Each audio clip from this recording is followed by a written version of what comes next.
Welcome back to the DFS Sweatshop. I am your host, the DFS Jerusalem, and you can follow me, of course, on Twitter at DFS Jerusalem. We're going to be talking today about what we've got to look forward to in today's 13-game all-day slate. It's 12 games, I believe, in the main starting at 7 o'clock.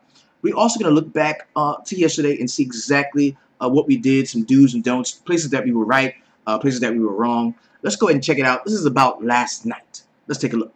All right. Now, the first thing we're going to talk about is, each day I kind of throw out, I ask you all, man, who you guys think are going to be like the stack of the night. And today I was very heavy on the Washington Nationals, and I'm telling you, you could have went anywhere down the line. I think this team put up like 14 runs in this game.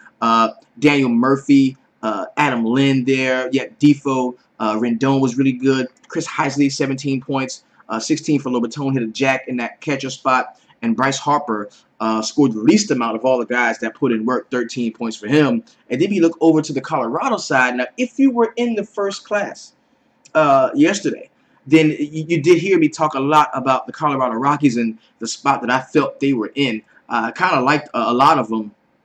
We talked about those guys. Just knew that at some point they were going to wake up during that series. There's no way they was going to play horribly the entirety of the series. So we did see a lot of those Rockies bats wake up, man. Most notably, we saw Arenado just have a really nice one, 23 points for him. DJ LeMahieu, 27. So really solid showing for a couple of the stacks that we were on, guys that we did like. Hopefully, you got some exposure to those bats. Next, we're going to take a look at what the batters did overall here. Of course, Avisel Garcia, 30 piece for him. Of course, Spangenberg, a part of the later slate, 28. We saw some really solid performances. Chris Bryant, 26, was here. The Chicago Cubs was also a stack that I really liked, and I had those cats in a lot of spots. And how about Brandon Phillips, man? Brandon Phillips has been going nuts lately. Like, Brandon Phillips has been money lately, and I think it's something that's going to continue as well. I really do, man. Some of the other guys, man, Justin Smoke. Okay, so what ruined me kind of today was pitching. I paid down a lot. I didn't have as much Quintana as I should have. I had way too much Anibal Sanchez. I paid down for pitching, and it really bit me in the butt. Most of my batter selections were cool, so I stayed right around the cash line in most tournaments. Ended up, just recouping my buy-in back, maybe making a couple dollars here and there, but it could have been a lot better, man. If I got my pitching down the way I should have, yeah, man. Oh, hey, yo. Kurt Nick says he thought I had a day off, man. Ain't never a day off, B. You know what I'm saying? I mean, I just watched. I still wanted to get in here with you, man, and chop it up because we've got to go over some pitching. We've got a full slate of games coming up today at 7:05, so we got to get into this, man. Justin Turner, I played him yesterday, didn't do shit. Played him today, didn't play him today. He hits a jack. Tough. Oh, and honestly, are you all watching Power? Well, what happened? Went to church today. I had a good time, man. Took a nap after church. I've been tired lately, and so the wife and I, we get home, man. We put the kids to bed. We watch Power. I am so pissed at Tommy right now. Tommy kills the Homeland Security dude that has the information that could clear Ghost. Oh man, Power is dope. It's a great show. It really is a good show. It's probably the only show that I watch, in terms of like TV shows and shit. But it's really dope. If you check it out if you haven't. Yeah, man, it's crazy. Tommy, man, why did you kill the dude, Tommy? Damn. All right, so now moving over to pitching, man, which is where I made my mistake. Look at Quintana, man, 41.95. Yo, big shout out to the homie Paul Hollis Jr., man. If you were in the first class yesterday, you would have heard Paul Hollis say, yo, Quintana is a lock. He called Quintana a lock, and it was because of that I got him in a couple of lineups. I was not going to play him at all. But when one of the homies really steps in and says, yo, that dude's a lock. I'm a Chicago guy. I live in Chicago. I'm a Cubs fan. It is electric. They love the fact that he's here now, and he didn't have to move. He's still in Chicago, coming from the White Sox to the Cubs. There's not a transition for him at all. He's just now happy. He went from being a sad pitcher to a happy pitcher. He's going to ball out. This is what Paul Hollis says, man, and that's exactly what happened, bro. 41.95 points. Mike Fiers was second, 35. We all had a good feeling about Rich Hill. Jaime Garcia was a guy that I wanted to play, just could not. Sean Manaea was decent. Work was decent. Hugh Darvish kind of let a lot of us down. That 11K, higher than 11K price tag really did not get it done with 17.6 DraftKings points here. We saw really bad performances from Anibal Sanchez as well as Andrew Moore. Man, I just can't play those guys anymore. It was tough. It was tough. Yo, the homie Kurt Nick says he was 100% fires. That was the way to go. It definitely was the way to go. So now that we've taken a look briefly over what happened, what about last night? Let's go ahead and jump into today's 12-game slate. Of course, 13 is going to be 12:35 is an early game, and it kind of sucks. It kind of sucks because one of my favorite games on the slate is going to be the early game, a part of the all-day, which is not a part of the 12 games in the 7:05 main. But it's all good. We can be working from on an all-day standpoint, just so we can go over all the games. Of course, you've got Strasburg here in the first game. You won't be able to use him in the 12-game slate. You got McCullers, yes, a guy that you're gonna like. John Lester against Atlanta, Wainwright, Marcus Stroman, Vargas Turane, Eddie Rodriguez, Josh Tomlin, Jeremy Marquez. Now we're back at Coarse here in the spot. Jake Odorizzi, Zach Wheeler, Mejia, Scott Feldman. So it's not a star-studded pitching slate, but I think this is where we shine. This is where we shine. On slates like this is where we're really able to get it in. This is where we don't have those bona fide aces all over the place. This is where the guy who does the most research usually does the best. And I like that spot for us here because that's what we do in the shop. We are research guys. So let's go ahead and jump right into it, man. We've got the first game on the slate, 12:35. First pitch goes out. This is going to be a part of the all-day slate. You're not going to be able to get this, get any exposure to these guys in the main, but we're going to talk about it nonetheless. Of course, Strasburg at 11.9. Not a guy that I usually love, especially against the Cincinnati Reds here. A team that can hit for tremendous power, man. We look at the Reds. They're fairly disciplined at the plate. 15th in the league in K rate. 21.5%. They do have a really nice ISO 171 with a 313 WOBA. This team can definitely hit the ball and really expose any weaknesses that Steven Strasburg may flash while he's on the mound. Scott Feldman at 6.6, not a guy that I want to play against the Nationals from an all-day standpoint. Not a lot to love in this game at all. In terms of pitching, I would play some Washington bats, a couple of Cincinnati bats, kind of keep it a game stack with the situation if you're going to be playing all day. I won't.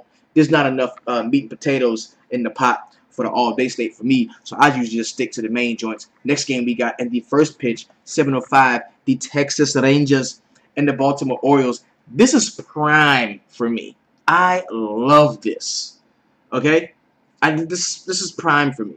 Okay, because we've got the Texas Rangers in Camden Yards, Oriole Park, man. And let's check out Park Factors. I want you to see how good of a matchup this makes it for the hitters, okay? This is the 5th ranked Camden Yards, the 5th ranked park in the league in terms of batter friendliness. Baltimore, Maryland, 115 is going to be the Park Factor rating, and I love this spot for both teams actually, but more so for the Texas Rangers. We're going to talk about that. So for every 100 runs that are produced around the league, you're going to get 108 in Camden Yards. Okay, for every 100 home runs hit around the league, you're going to get 122 in Camden Yards. Do you see this here? Righties love this little area. This area right here. They love this. Righties love this little short area right here. The ball just gets up over that, right? They love that. Kind of going out towards center is kind of tough, but I'm telling you, righties love to pull balls over this right here, man. So definitely think that some of these Baltimore bats and the Texas bats are going to be in play most assuredly in this spot. And we're going to go over which stacks that we like the most because we could be talking about pitching right now because a lot of people are making shows the night before and they're saying, oh, I like this guy, I like this guy, I like this guy, but you don't know shit. You don't know who the batting orders are going to be. You don't know who's actually going to be playing 1, 2, 3, 4, 5, and as you can see, it means something. Batting order means a lot. Let's look at this. Look at these stacks. Okay, this is what batting order does. It allows you to get exposure to shit like this. This is what batting orders does, right? So we don't know the batting orders yet, so we can't say who we're going to be stacking and how we're going to be doing it. but we know this is a very hitter-friendly park. We can take a look at this. We're going to look at some BVP stuff as soon as we jump into the first class. If you want to be a part of that, www.dfssweatshop.com. That is where we build our rosters. So don't want to play any Andrew Cashner here against Baltimore. Do not want to play any Chris Tillman. Next game we've got is going to be the Milwaukee Brewers and the Pittsburgh Pirates. We are at PNC Park, a place that is very friendly to pitchers. You got Chad Kuhl, 5.6, Brett Suter, 6.2. Yo, Suter at 6.2 is a guy that I kind of want to take a look at. 16, 30, and 4.9 in his only 3 starts of the season. We know that the Pittsburgh Pirates are not a team that strikes out a ton, so to speak. They're very disciplined at the plate. 17.7% K rate, 173 ISO with a 309 WOBA. For me, I'm looking at Suter as a guy who I think is going to garner a fair amount of ownership. I really do. The 6.2, I think people are going to be on it. Now, could this be a spot where we could play some of our Pirates at home? I don't know. We're going to check that out. We're going to be sure about that. You're looking at Chad Kuhl at 5.6. He has had some decent starts overall for the season. Hasn't really been hit all the way up since that -19 against Chicago a little bit earlier in the season, but not a guy that I want to play against the Brewers. So Suter, I'm going to look at Suter some. No Chad Kuhl here for me. Next game, we got the Toronto Blue Jays and the Boston Red Sox. We got Marcus Stroman at 8.9, Eduardo Rodriguez at 8.2. I think Stroman can definitely be a guy that we take a look at. Now, we're going to go and check out Fenway just to see where they rank in terms of park factors. Suter has a rating of 92 in Fantasy Labs. I can dig it. Let's go and check out Fenway, man, because I think this is one of those. Yeah, it's a neutral park. You see this right here in Fenway? This looks like it could be easy to smash a jack across, but guess what? That wall is as tall as a building, and it turns home runs into doubles. Fenway Park, this wall right here. So that's what really makes this a sort of a neutral park in terms of hitters and pitchers. Taking a look, the Red Sox have gone up in K rate recently. They usually stay toward the bottom 5, which is actually the top 5 in the league here, but they've since moved up, and they're 19th in K rate, 19.7%. Horrible ISO, have not been hitting the ball for extra bases, 130 and a 313 WOBA. Now, Marcus Stroman, being an incredibly gifted ground ball style pitcher, he's a guy that I am going to have some consideration in terms of against the Boston Red Sox here. 9.5 run total, 0% chance of rain in Fenway, 9-mile-per-hour wind going out toward left field to that tall wall. We got Eduardo Rodriguez, 8.2, a lefty going up against a bunch of righties. Not really going to want Eduardo Rodriguez in the spot. I think Stroman is a guy that I can give consideration to in this spot. I really do, and I've got him highlighted. The next game we've got is going to be the Philadelphia Phillies and the Miami Marlins. Yo, Miami has been home forever, bro. When are they going to go on the road? You got Tom Kohler, 5.9, a presidential Shelley candidate, as well as Jared Eckhoff at 6.4. Let's go ahead and check DraftKings to make sure these are the correct guys we've got. Okay, yeah, Eckhoff and Kohler is what we have on DraftKings. Cool. 6.4. Don't love Eckhoff in the spot. Don't really love Tom Kohler. He is going to be going against the Philadelphia Phillies, which are a team that sometimes you can just target them. 7th in the league in K rate, 26.2%. The 183 ISO does scare me with the 305 WOBA. That's probably why I would not want to just attack them with a guy like Tom Kohler. We know Kohler has not been very good recently. Has been actually pretty bad as of late. 5.9 is the price on him. 14.4 in his last game. 2 negative games before that, -3 and -9.85. The dude is just not a great pitcher, and I don't think that we have to play him in the spot. I definitely think that we can play some of the Philadelphia guys against him here. I definitely think we can do that. Okay, let's look at the next game we've got. It's going to be the St. Louis Cardinals and the New York Mets. Adam Wainwright at 9.1. We got Zach Wheeler, 6.9. Let's go check over on DK just to make sure these are the correct guys we got, man. Wainwright, Wheeler, yes. And the Mets have been smashing lately. And this is kind of tough. This is kind of tough because you look at Wainwright at 9.1. Now, when he was a little bit cheaper, I'm talking 7.6, getting 28 points. That was doable. But to pay up this much for Adam Wainwright, and what you know are going to be a lot of power style lefties in the rotation against him, I think that can be a trap, man. And we understand the Mets hit a lot better on the road, or had been hitting a lot better on the road than they do at home. But to pay 9.1 for Wainwright is just not a play that I am interested in. I would more so like Zach Wheeler at 6.9, even though he's a guy I think that did get hit up last time out. 14-13, yeah, that -10, -11 against the Dodgers and Chicago Cubs. But since those two bad starts, he's been fairly decent lately. So if I had to pick a pitcher in this spot, I would go Wheeler before I would go Wainwright. I think the Mets are also a team that's in line to score a ton of runs. So I'm not going to play Wainwright at all. No Wainwright. I will give a small amount of consideration to Zach Wheeler right now. Next game, let's check out the park factors as well. We're going to be going to New York, to the Mets Park. I believe this one plays, this is a pitcher's park. Citi Field is definitely a pitcher's park. For every 100 runs produced around the league, you're only going to get 88 in Citi Field. For every 100 homers, you're only going to get 90 in Citi Field. So this park definitely does benefit pitching. So I can get behind some Zach Wheeler. We got 11 mile per hour wind. Be sure of that. Gorko and Pham, those my road guys. Gotcha. What do you think about Wainwright? Wainwright just 9.1. That's just too much for me against the Mets and how hot they've been recently. I mean, they're gonna have a down game at some point, and it could be tomorrow. But I just can't pay that much for Wainwright. I just can't. This game we got is the Chicago Cubs and the Atlanta Braves. So I like this one. First things first. SunTrust Field. Atlanta is like Seattle right now. It's during summer months in Seattle, and Atlanta is like Seattle. Like, it's raining every day. It's crazy, right? And so you got 24% chance of moderate rain here. The dew point at 71, 68% humidity, 4 mile per hour wind in SunTrust Field, 83 degrees here. You got John Lester, the lefty, at 9.8 going against Julio Teheran, 8.4. I got no interest in Teheran. As a matter of fact, I think I'm going to like some Chicago bats in the spot. Lester at 9.8. I think nobody is going to want to play Lester because of how hot we've been seeing the Atlanta Braves recently. But the one thing that I want you to take a look at is the Braves at home against left-handed pitching is not awesome. Okay? And does that mean that I want to play Lester?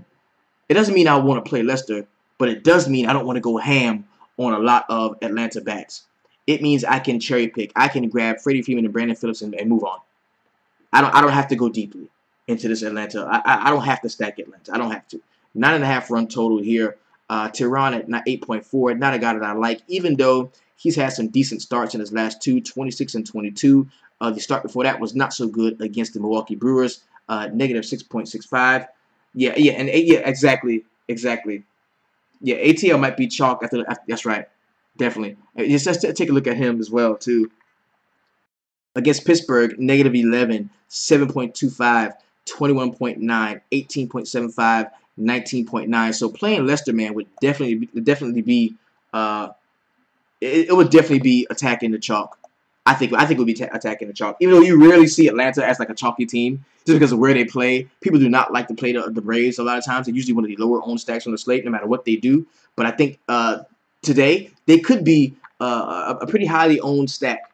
It could be based off, what has been happening for them the last couple of games. So don't sleep on John Lester in this spot. Just don't.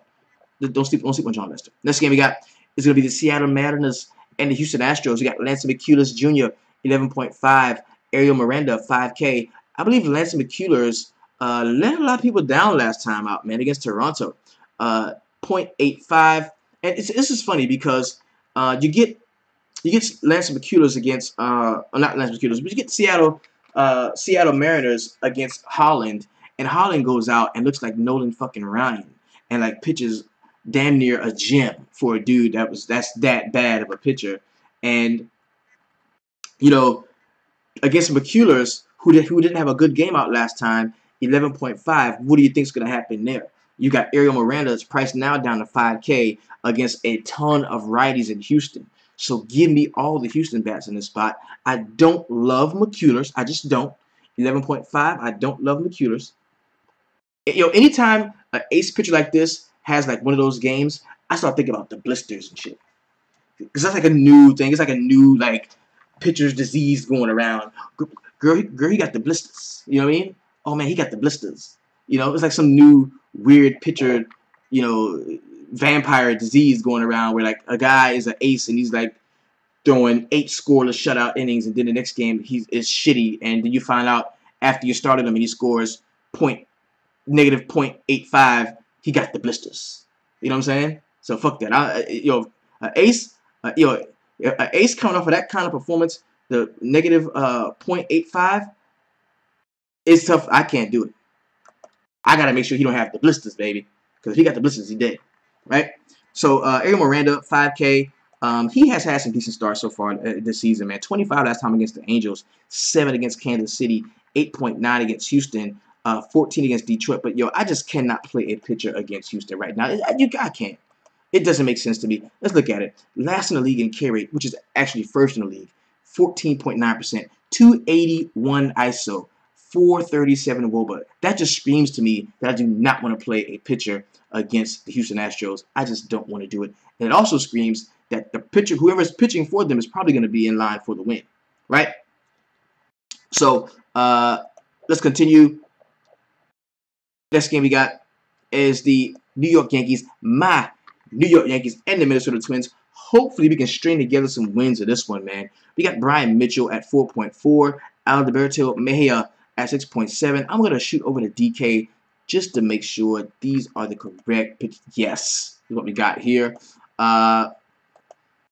Don't know a lot about Brian Mitchell, but I'm not gonna be playing him against Minnesota. 6.7 for Mejia. No, I don't love that. I think you can play some Yankees tomorrow. Maybe I was a day early on them. We got 13 mile per hour wind going out toward left field. Target field plays, I think, pretty close to neutral. I believe it does. In Minnesota, yes, yeah, it's a pretty much. Okay, yeah, target field.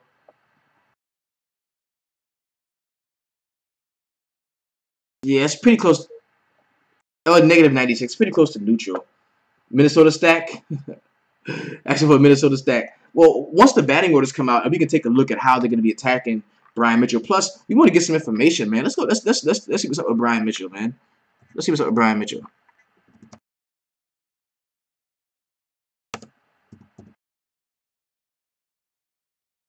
Brian Mitchell, minor leagues.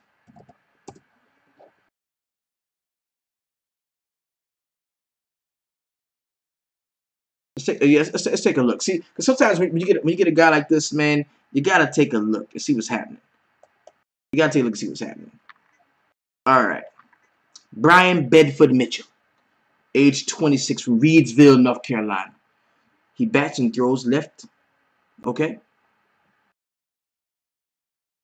Drafted in the 16th round in 2009. MLB debut was 8/10/2014. Rockingham County, Reidsville. That's where he went to school. All right. So, last 10. I've been picking on Minnesota bats for the past month. All right. AAA, 2 wins, 2 losses, 3.60 ERA, 9 games started, 35 inning pitch. Is this dude like a reliever? 17. Okay, 1 home run allowed. That's not bad. Okay. 36 strikeouts. This is 2017. So he's in AAA, been called up. Let's give him a go, baby. Let's give him a go. Let's give Brian Mitchell a go tomorrow against the hapless Minnesota Twins. What have the Twins been doing lately? Let's take a look. 11th in the league in K rate, 22.6% K rate, 120 ISO, 321 WOBA. You know nobody's gonna want to play him. Yes, he's a right-handed pitcher. Okay, okay. So this is Brian Mitchell, man, for the Yankees. Let's see what's happening. Okay.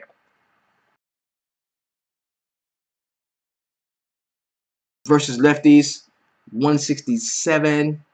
Versus righties, 245. Okay. So this is a guy we're gonna take a look at. Brian Mitchell. Brian Mitchell is now in our playable list. Let's mark him as playable. Only because they've been so bad. Speaking of the Minnesota Twins, have been so bad. No relief pitcher. Yeah, he's a relief pitcher. He's a relief pitcher. 4.4 though. Who knows? And I think, oh yeah, wasn't this because they had like 2 games? They just played a doubleheader. Yeah, they played like a doubleheader. I think that's why they just played a doubleheader. Player news. Mitchell was recalled from AAA Scranton and will serve as the Yankees' 26th man in the team's doubleheader Sunday with the Red Sox. Mitchell was initially listed as a projected starter for one of the 2 games for the doubleheader, but after the season sabbatical was moved up in the pitching schedule, Mitchell will instead be available in long relief during the twin bill. Mitchell ends up going unused Sunday. He could stick with the big club and make a spot start Monday against the Twins before likely headed back to the minors. Over 12 appearances with the Yankees this season, Mitchell has compiled a 5.06 ERA and a 1.38 WHIP in 16 innings. He has a 2.96 ERA.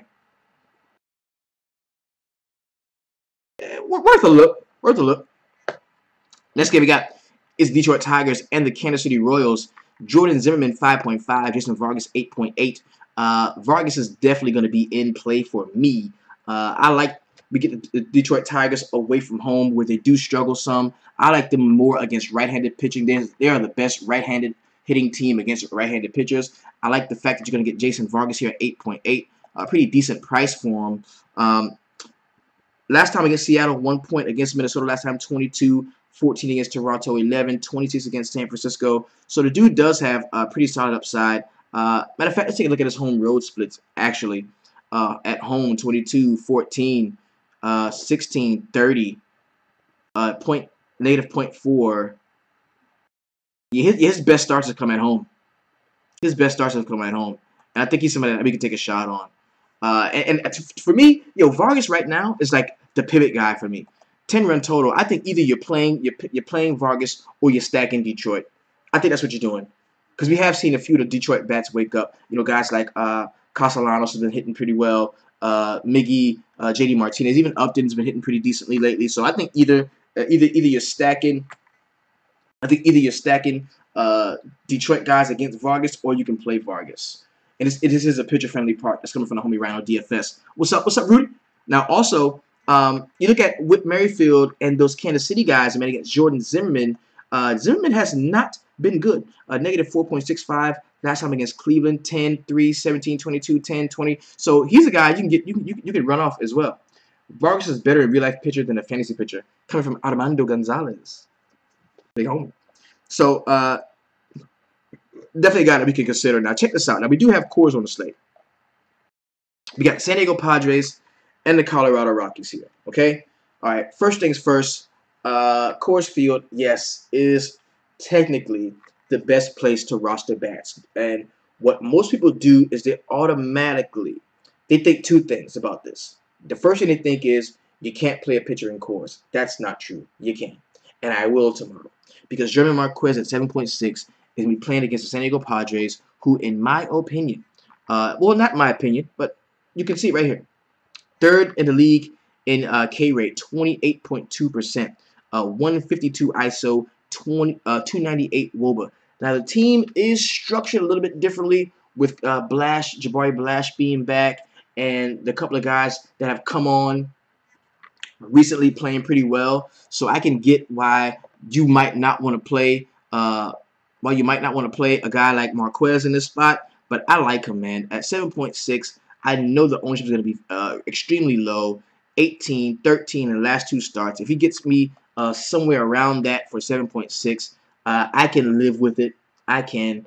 Perdomo at 4.9. He's going to be a play that nobody's going to want to play. Perdomo does have decent K upside, and 15, 10, 25, 11, 15 over his last 5 starts. He may not even be a bad play. Because just because the game is in Coarse does not mean it's going to eclipse 11 runs. That's not what it means, bro. That's not what it means. So people get so scared to play pitching in Coarse that they really miss out on really solid values, okay? They really miss out on solid values. So I think I can play German Marquez. I can. Next game we got is going to be the Tampa Bay Rays and the Oakland Athletics. We still got the Oakland A's at home, man. Marquez looked decent on the slate, but San Diego been hitting home runs lately. Risky play, but you might want to do it tomorrow. That's what I'm feeling, bro. That's what I'm feeling. Jake Odorizzi 7.4, Daniel Gossett 5.4. This is another conundrum here because the Oakland Athletics, as we can see in this graphic, strike out the most at the highest rate of any other team in the league. 29.3% K rate here. 139 ISO and that 193 ISO. That's scary. Now the WOBA is under 300, but the 193 ISO implies that when they do get a chance to put the bat on the ball, they can hit for extra bases, have a ton of power. And you're looking at a ground ball pitcher in Jake Odorizzi, so that one thing knocks you over. It's like table tennis, bro. Odorizzi is decent. Then it hits back. Oakland A's are at home. Damn, point for the Oakland A's. Then you go back. Well, Oakland A's strike out on any other team in the league. Goes back to them. Okay, well, damn. I know we strike out a lot, but we have a 190 some odd ISO. We can hit the fuck out the ball. So it's tough to play pitching on either spot in this game. In a 9-run total, I would be more inclined to load up on some of the lefties in both spots. Odorizzi got bad home road splits. I like Oakland. For me, this would be like some of a game stack for me. Kurt Nick, you hit the nail on the head. Tampa as a stack as well as the Oakland A's as a stack would kind of be where I would lean if I had to go anywhere. Daniel Gossett at 5.4. He was somebody who we had very high hopes in after that 23.9 point start against Chicago White Sox, but it's been downhill from there, man. It really has been. So, me, I would be more concerned and interested in the bats in this spot. Don't really love Odorizzi. Don't love Daniel Gossett. We know how good the Oakland A's do hit at home. They hit very well at home. And that's what, see on the road, I don't break it down like this. On the road, this is the Oakland A's. 29.3%. That's them on the road. That's the biggest stat. 29.3% K rate. At home, 193 ISO. You know what I'm saying? So when the A's are at home, pay attention to this. When you're on the road, pay more attention to that. So I'm definitely going to be throwing my hat in the ring with a few of the Oakland bats as well as the Tampa bats because they've got to wake up at some point. They've been fairly cold over the last few games, man. They really have been. Next game on the slate is going to be the Cleveland Indians and the San Francisco Giants. So I can tell you this. I'm going to be real with you, man. I'm going to be real with you. Anytime I've got AT&T Park on the slate, I'm going to keep it real. People get excited about Coarse, right?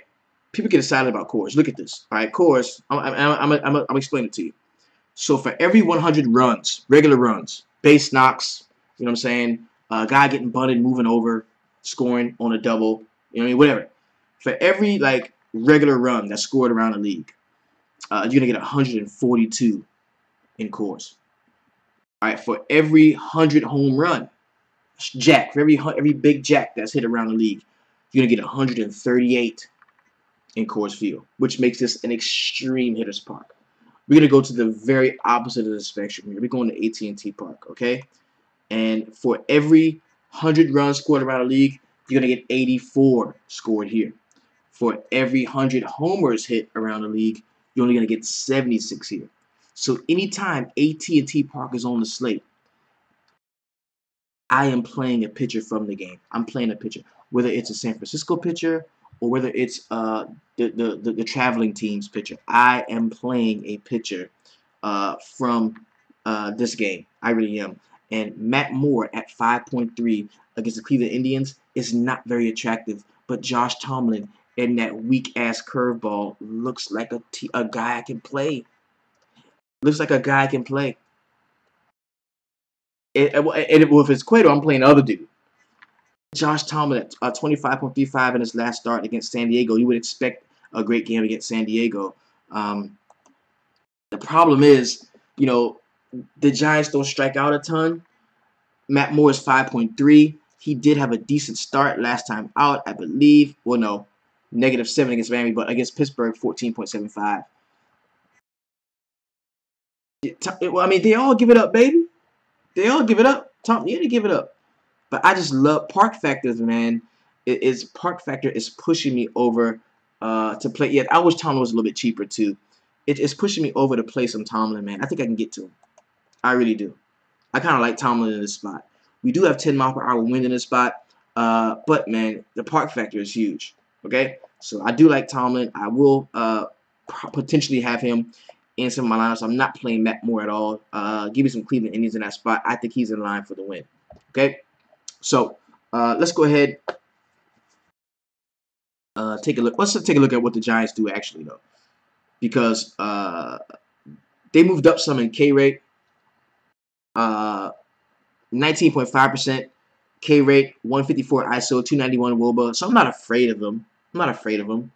Tomlin's he doesn't have extreme K upside, man. I mean he's a guy that can he can strike out, and he's more of a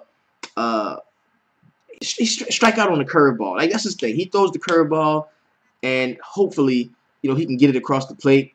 But this is it's tough. It's tough. Let's take it out. I'm gonna pull him up.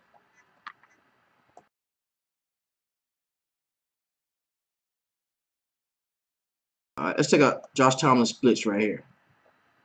2017 splits. Okay.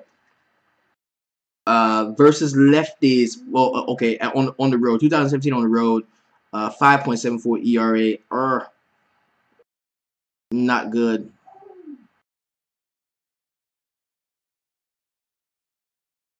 Versus lefties and righties. That's you get that here. 316, 310. Yeah, Tomlin, bro. Tomlin gets lit, bro. I think I'm sticking with McCuller, Suter, and Vargas. Tomlin gets hit up, bro. He does. He does get hit up. But it's just my thing, man. I always take a pitcher in San Francisco because usually one of them do well. So San Francisco don't strike out a lot. That's my other word. Yeah, and they don't strike out a lot. I mean, they're 20th in the league in K rate. They don't hit for a lot of extra bases, and the WOBA's down. But man, Tomlin gets it up, bro. That's gonna be tough. That's gonna be tough. So let's go over the pitching that we do have so far. Okay. All right. So far, the guy that I look like I'm paying up the most for is going to be Marcus Stroman.